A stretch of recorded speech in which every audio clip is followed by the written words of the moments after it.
Payg'ambarlik soyasida Hira o'nkiri. Payg'ambar alayhissalomning yoshi 40 ga yaqinlashgan sari uning o'tganki ta'ammulat, ya'ni o'y fikrlari uning bilan qavm o'rtasidagi ma'naviy hangni cho'ngaytib etdi. U mush kunlarda ko'p hollarda yolg'izlikni xohlaydigan bo'lib qolgan edi. Shunga u suv va talqon qatorliq lozimatlarni ilib Makkadan 2 mil, taxminan 3 kilometr yiroqlikdagi Nur tig'iga joylashgan Hira o'nkiriga chiqib ketdi. Uning oilasi uning bilan yaqin bir yerda turardi. Rasululloh heliq o'nkirda Ramazon oyida bir oy turib, o'tgan kechgan ojiz miskinlarga osh tomoq berish, istiqomat qilish va atrofdagi koinotning dalil pakitlariga va koinot orqasidagi yaratquchining zo'r kuch-qudratiga tafakkur yurgizish bilan vaqtni o'tkazadi. Vaholanki, u o'z qavmining turoqsiz shirik aqidasidan va o'mchik to'g'ri kabi tasavvurlardan xotirjam bo'la olmayotgan bo'lsa-mu, lekin o'ziningmi o'zi ishonch qila olgudek va rozi bo'lgudek aniq nishoni, muqim plani va tutib mangadigan to'g'ri yo'li yo'q edi. Payg'ambar alayhissalomning bundoq yolg'izlikni ixtiyor qilib qilishimi Allohning o'rinlashtirishi bo'lib, bu uni kelgusidagi ulug'vor ishlar uchun yetishtirib chiqish uchun edi. Bundoq cho'ng ishni ustiga elish umid qilinayotgan har qanday bir ruh egisi insoniyat jamiyatining amaliyatiga ta'sir ko'rsatilishi, u jamiyatning ta'tir iqimini boshqa yoqqa buriy olish lozim edi. Uning uchun bu ruh egisi aralab yolg'iz turishi va hayotlik mashg'ulotlardan va turmushning besimidan, shuningdek kishilarning hayotini butunlay chirmib olgan parcha-purat g'am-g'ussalardan ayrilib turib, ma'lum vaqtini fikr tafakkur bilan o'tkazishga to'g'ri keladi. Janobi Alloh payg'ambar alayhissalomni ashu ulug' omonatni ustiga ola oladigan, yer shari vaziyatini Allohning irodasiga loyiq o'ngshay oladigan va tarixiy iqlimni o'zgartirishga qobil istidodli qilib yetishtirib chiqish uchun mana shundoq o'rinlashtirgan edi. Allah uningga bu xilvat xumorlikni payg'ambarlikka taklif qilishdan 3 yil ilgaridan boshlab solgan edi. U bu bir oylik yolg'izlik holatida mavjudiyat ruhi bilan erkin azod parvoz qilib, Alloh izni qilsa, ashu g'aybi olam bilan bardikallik qilish o'ng'ay bo'lsin uchun mushu dunyoning keyindagi g'oyib olam haqida keng kushada tafakkur, mulohiza yurgizadi. Jibril alayhissalomning vahiy ilib kelishi. Payg'ambar alayhissalomning yoshi 40 ga to'shdi. 40 yosh odatda insonlarning raso takommullashgan davri bo'lib, aytilishicha payg'ambarlar mushu yoshlarda payg'ambarlikka avatilgan. Payg'ambarlik oldin bishoratlari Rasulullohning hayot sahifalarining har qaysi betlarida g'ilpol ko'zga cheliqishga boshladi va bu bishoratlar avval rost tushlardan boshlandi. Shunga u tush ko'rsala go'yo tong nuridek ro'shan, aniq ko'radi. Bu holat 6 oyda davomlashdi. Payg'ambarlikning muddati jami 23 yil bo'ldi. Bu rost tushmi ashu payg'ambarlikning 46 qismining biri edi. Payg'ambar alayhissalom arlab Hira o'nkirda xilvatda turayotgan mezgilning 3-yili Ramazon oyida Alloh yer shari aholisini o'z rahmati bilan tartiqlashni iroda qildi chig'i, u Rasulullohga payg'ambarlikni vahiy qildi va Jibril alayhissalom orqali uningga Qur'ondan bir qancha oyatni nozil qildi. Vahiyning boshlanishiga oid ahvollar. Munosabatlik materiallarga nazar solib ko'rganimizda, bu vaqtni Ramazonning 21-kuni dushanba kechasi edi deb bekitishga bo'ladi. Bu milodiya 601-yili 8-oyning 10-kuniga to'g'ri keladi. Payg'ambar alayhissalomning yoshi shu vaqtda qamariya kalendari bo'yicha 40 yoshga to'shib 6 oy 12 kun oshgan edi. Shamsiya kalendari bo'yicha 39 yoshdan 3 oy 12 kun oshgan bo'ldi. Biz Oysha radhiyallohu anhaning so'ziga quloq solaylik. U bizga kufri va ozg'unlikning qorong'u zulmatlarini yerib, oxiri hayotlik yo'linishini o'zgartgan va tarixiy siziqini ruslagan ilohiy nurning sho'lisi ashu voqeaning tafsilotini so'zlab berib mundoq deydi. Payg'ambar alayhissalomga vahiy eng dastlabda rost tushlar bilan boshlandi. U tush ko'rsala tong nuridek ochiq, ro'shan ko'radi. Shuningdan keyin u yolg'izlikni xohlaydigan bo'lib qoldi. U Hira o'nkirda oilasiga qaytmay, necha kun istiqomatda bo'ladi. Ondan Xadijaning yoniga qaytib, yana oldingiga o'xshash uzuq-tulik rastlab chiqadi. Oxir bir kuni uningga haq farmon keldi. U bu chaqda ashu Hira o'nkirda yanada xilvatda istiqomat qilyotdi. Shu on Rasulullohning oldida bir farishta paydo bo'lib, "O'qi" dedi. Rasululloh, "Men o'qishni bilmayman" dedim deydi. Shuning bilan eliq farishta meni qattiq siqdi. Hatto charchab ketdim. Ondan qo'yib etib, "O'qi" dedi. "Men o'qishni bilmayman" dedim. Farishta yana 2 va 3 qatim qattiq siqib qo'yib o'tgandan keyin yaratgan Rabbingning ismi bilan o'qigan. u insonni uyul qondan yaratdi. O'qig'in, Parvardigoring eng hurmatlidir. U qalam bilan xat yozishni o'rgatdi. İnsonga bilmagan narsalarni o'rgatdi, dedi. Qur'oni Karim sura Alaq 1-oyatdan 5-oyatlargacha. Payg'ambar alayhisalom qo'rqqandan yuragi pulanglagan holda uyga qaytib Xadijaga meni yugab qo'yinglar. Meni yugab qo'yinglar. Ular Payg'ambar alayhisalomni yugab qo'yishdi. Bir chaqdan keyin uning qo'rqinchisi besqib, yuragi pasiydi. Xadijaga ahvolni so'zlab berib, "Menga nima bo'lgandi? Men o'zimdan qo'rqib qoldim", dedi. Xadija, "Yo'q, Alloh bilan qasamki, Alloh seni hargiz rasvo qilmaydi. Chunki sen xish aqrabolarga sil rahim qilasan. Ojiz bechoralarga yordam qilasan. Yo'qsullarning holidan xabar olasan. Mehmonlarni yaxshi kutasan, haq uchun yordam qilasan", dedi. Ondan uni o'zining bir navri tuqquni, tog'asining o'g'li Varaqa ibn Nawfalning qishig'i boshlab bordi. Varaqa jahiliyat zamonida xristian diniga e'tiqod qilgan kishi bo'lib, u ibron yezqini biladi. İncil'den İbrancha ko'p narsalarni yezib xotir qoldirdi. Amdilikda bo'lsa, u yashinib qolgan bo'lg'achqa ikki ko'zdan ayrilib qolgan edi. Xadija uningga: "Ey tog'amning o'g'li, qarindishingizning o'g'liga, ya'ni Muhammad alayhisalomning so'ziga quloq soling", dedi. Varaqa: "Nima bo'ldi, ey qarindishimning o'g'li?" deb Rasulullohdan so'radi. Payg'ambar alayhisalom ko'rganlarini so'zlab berdi. Varaqa uningga: "Alloh Musa alayhisalom nozil qilgan shariat dal mushu.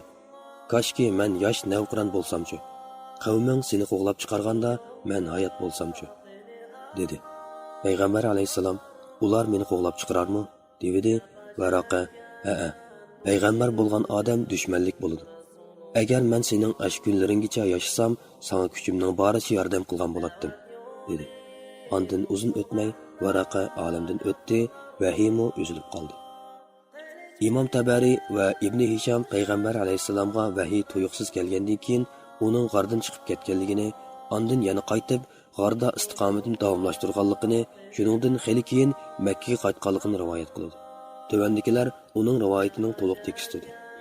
Payg'ambar alayhisalom vahiy nozil bo'lganligini zikr qilib bo'lgandan keyin mundaq dedi: "Allohning mahluqoti ichida menga Majnun va shoirlardan boshqa 3 odamim qolmadi.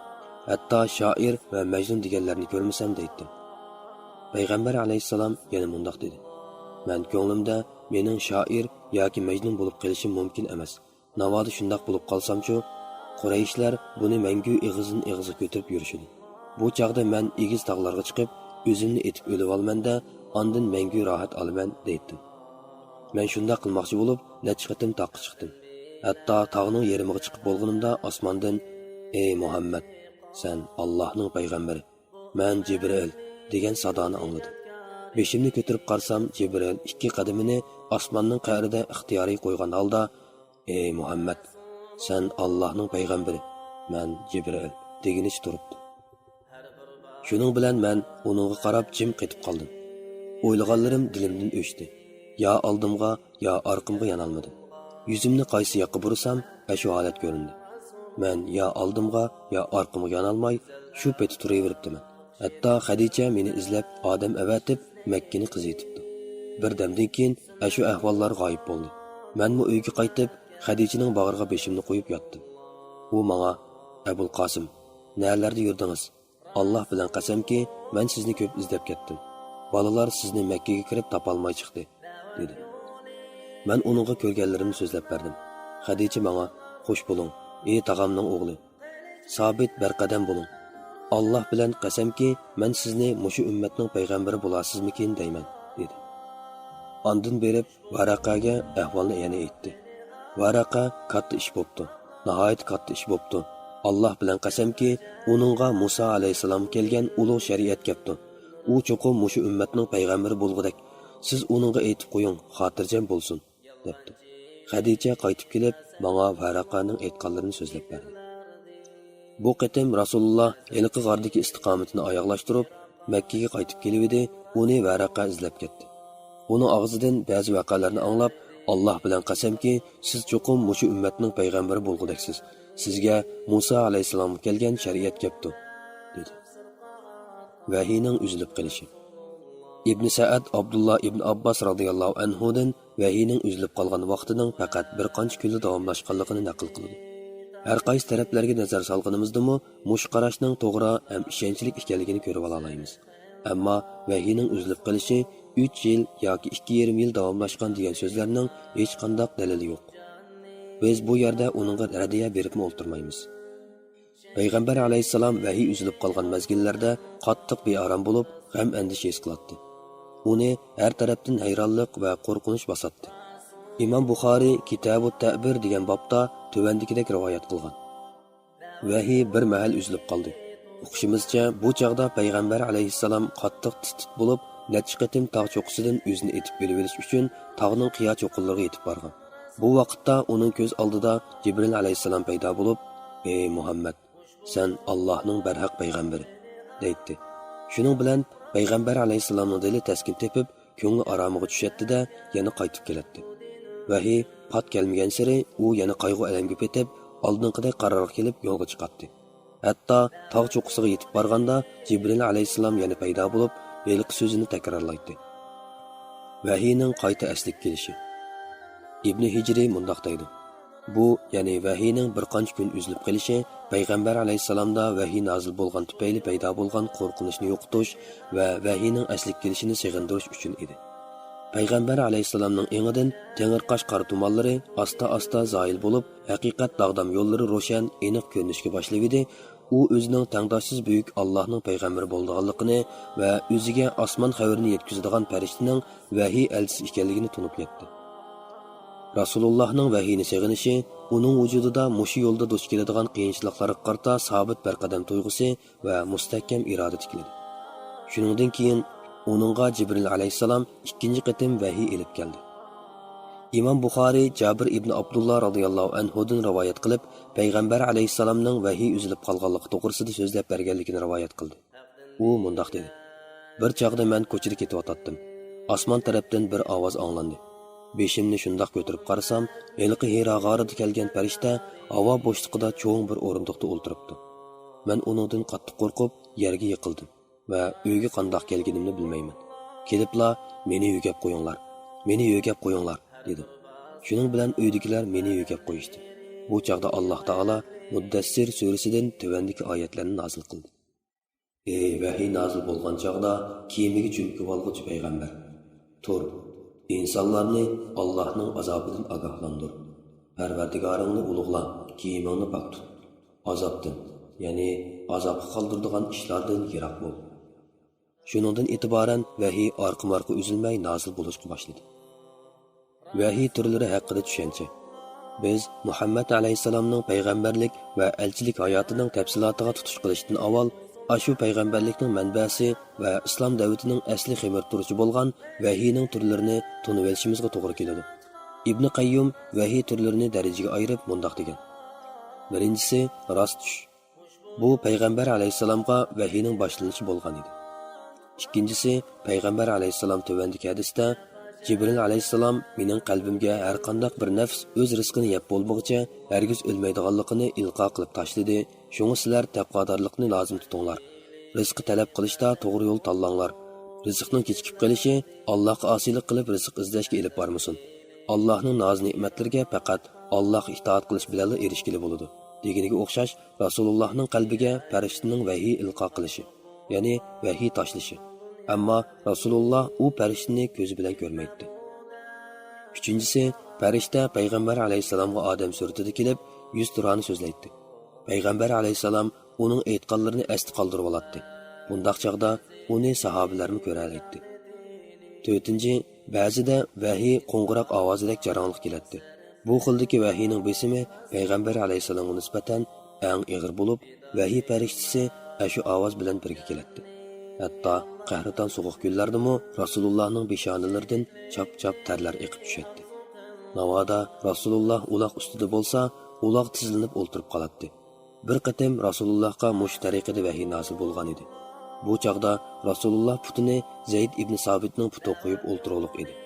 Shu on Rasulullohning puti qattiq ig'ir besib, Zaydning putini sindirib atkila tasli qoldi. 5-si Payg'ambar alayhissalom vahiy bilan nozil bo'lgan hilq farishtani asli qiyofasida ko'ratdi. Farishta uningga Alloh xohlagan vahiylarni yetkazadi. Bu xildagi vahiy sura Najmda zikr qilinganidek jami 12 qatim muyassar bo'lgan. 6. Payg'ambar alayhissalom Mi'rojga chiqqanda 7 osmonda Alloh bevosita uningga namoz va boshqa amallarni farz qilib nozil qilgan vahiysidir. 7. Allohning payg'ambarlarga farishtani vasita qilmasdan Musa alayhissalomga so'zlagandek bevosita so'z qilishi. Bu xil martaba Musa alayhissalomga muyassar bo'lganligi Qur'oni Karimda naql qilingan. Ammo payg'ambarimiz Muhammad sallallohu alayhi va sallamning bu martabaga musharraf bo'lganligi Isro hadisi bilan sabitdir. Ya'ni ba'zi olimlar vahiyning 8 bir xili bor. U bo'lsa-mu Allohning payg'ambarga hijobsiz holda yuzma-yuz vahiy qilishidir deyishdi.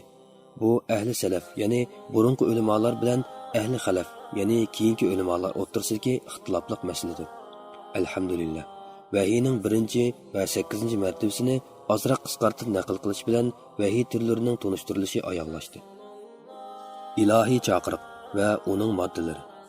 Payg'ambar alayhissalom Alloh taolaning vahiy nozil bo'lgan chaqda kiyimiga cho'mkilib olg'uch payg'ambar. Tur, insonlarni Allohning azobidan ogohlantir. Parvardigoringni ulug'la. Kiyimingni pok tut. Azobdan, ya'ni azobga duchor bo'ladigan ishlardan yiroq bo'l. Ko'p berish niyatida berma. Ya'ni kishiga biror narsa sovg'a qilsang, undan ko'p berishni tamo qilma. Parvardigoring uchun qavmingdan yetgan aziyatlarga sabr qil. degan mazmunda bir necha ilohiy chaqiriqlarni topshirib oldi. Bu chaqiriqlar garchi qarmoqqa oddiy, yuzakidek tuyulsa-mu, inchikilab tahlil qilganda ma'nisi cho'nqur, nishoni aniq, ta'sirchanligi kuchli, real amaliyotchanlikka ega dono buyruqlardir. 1. Ogohlantirish. Buningdan maqsad hayotlik olamidagi har qanday bir shaxsni Alloh rozi bo'lmaydigan yo'lda mengayverishining yomon oqibatidan ogohlantirish. Uning qalb tarillarini qo'rqinish va ayminish pardalari bilan ta'sirlik ravishda chekib qo'yishdan iborat. 2. Parvardigorini ulug'lash. Buningdan maqsad yer yuzida Allohning azimati va katta sha'nu shavkatidan boshqa har qanday bir hakavur, yovuz kuchni e'tirof qilmaslik. Barliq ulug'liq va buyuklik Allohga mansub degan aqidani turg'izish. 3. Kiyimni pok tutish va azobga duchor qiladigan ishlarni tashlash. Buningdan maqsad inson ichi va teshini uzil kesil poklash. Allohning rahmatining soyisi va hidoyatining nuri ostida yashagan ekan, mumkin qadar barliq salbiy ishlardan va odamning ruhiga dog' keltiradigan ishlardan o'zini tortish. Shunda qilgandala, ondan insoniyat jamiyatidagi eng yaxshi ulgu bo'lg'il bo'ladi. Bu chaqda sog'lom qalb egillari uning atrofiga o'yishidi. Humron razgi dillarmi uning hayotini va oliyjanob fazilatini his qila oladi. Natijada butun dunyo ixtiyoriy yoki majburiy holda uning rahbarligi ostiga markazlashadi. 4. Qilgan etgan yaxshilikni ko'p sanab ketmaslik.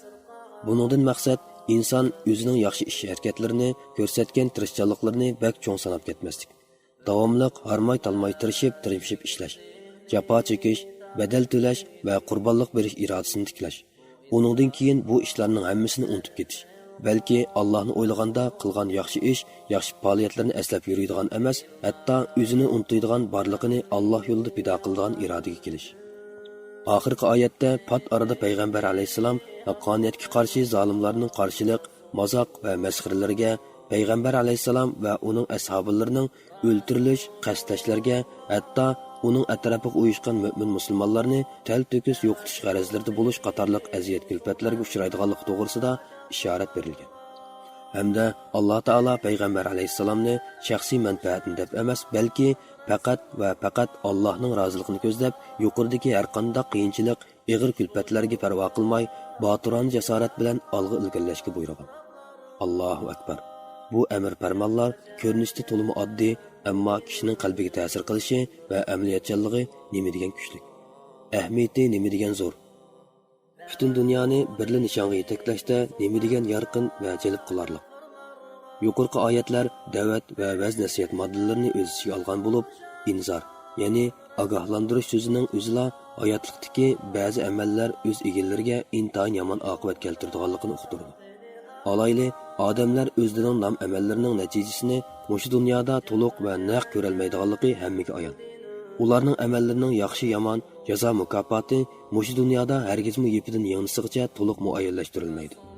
Mushuning qaraganda inzorning o'zila amallarga qarta cho'qim hisob kitob bo'ladiganligi va hayotiy dunyoning kunlaridan boshqa bir kunning cho'qim mavjudligini shartsiz dalillaydi. u kun bo'lsa-mu qiyomat kunidir. Mana bu kunning mavjudligi bizdan dunyoda hozir yashayotgan hayotdan o'zga boshqa bir hayotning mavjud bo'ladiganligini vujudimizdan taslim bo'lib tushunishimizni talab qiladi. Oyatning davomi yana bandalardan to'g'ri aqidalik bo'lishini, hamma ishda Allohga tavakkul qilishni, o'z nafsiga cho'q tortib, o'z manfaatini a'lo bilishdek shaxsiyatchilikni tark etishni, Allohni rozi qilish badaliga bandalarning roziligi, qo'llashini qo'lga keltirishdek vijdonsizlik illatlarini qat'iy tark etishni talab qiladi. Da'vat temalarni tövəndiki moddalarga markazlashtirishga bo'ladi. 1.